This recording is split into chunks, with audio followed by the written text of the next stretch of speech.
Hello friends, ఈ video కనుక నచ్చితే ఖచ్చితంగా లైక్ చేయండి. గంగ వాళ్ళ తండ్రి బంగారం షాప్కి వెళ్తాడనమాట ఏదో పని మీద.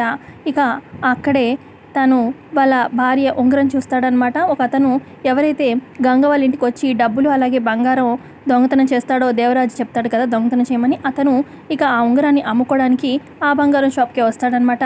ఇక ఆ ఉంగరాన్ని చూసిన మల్లన్న అంటే గంగ వాళ్ళ తండ్రి, ఇదేంటి ఈ ఉంగరం ఎక్కడిది నీకు, ఇది నా భార్యది, నువ్వు నీకెలా నీ దగ్గరికి ఎలా వచ్చింది, దొంగతనం చేసావని చెప్పి పట్టుకోబోతూ ఉంటే ఇక ఆ దొంగ అక్కడి నుంచి పారిపోతూ ఉంటాడు, పరిగెత్తుతూ ఉంటాడు.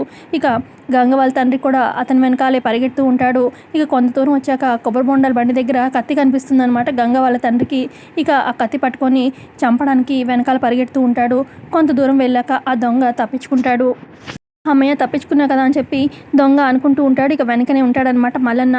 ఇక కత్తి మెడ మీద పెట్టి ఆ దొంగకి, చెప్తావా లేదా, అసలు దొంగతనం ఎందుకు చేశావు, ఎవరు చెప్తే చేశావు, చెప్పు మర్యాదగా అని చెప్పి అంటూ ఉంటే ఇక ఆ దొంగ భయపడి ఎక్కడ చంపేస్తాడో అని చెప్పి ఇదంతా ఆ రోజు నైట్ దేవరాజే చేయమన్నాడు అని చెప్పి మొత్తం నిజం చెప్పడంతో దేవరాజు అని చెప్పి ఇక కోపంతో ఇక వస్తూ ఉంటాడనమాట మల్లన్న. మరో పక్క దొంగ వెంటనే ఫోన్ చేస్తాడనమాట దేవరాజ్కి. ఇక్కడ పసుపు కొట్టే ఫంక్షన్ జరుగుతూ ఉంటుంది కదా, ఇక పూజలో ఉంటాడు. ఇక దేవరాజ్ ఫోన్ లిఫ్ట్ చేయగానే ఇలా నిజం చెప్పేయాల్సి వచ్చింది ఇక గంగ వాళ్ళ తండ్రికి అని చెప్పి అనగానే ఇక షాక్ అవుతాడు దేవరాజు.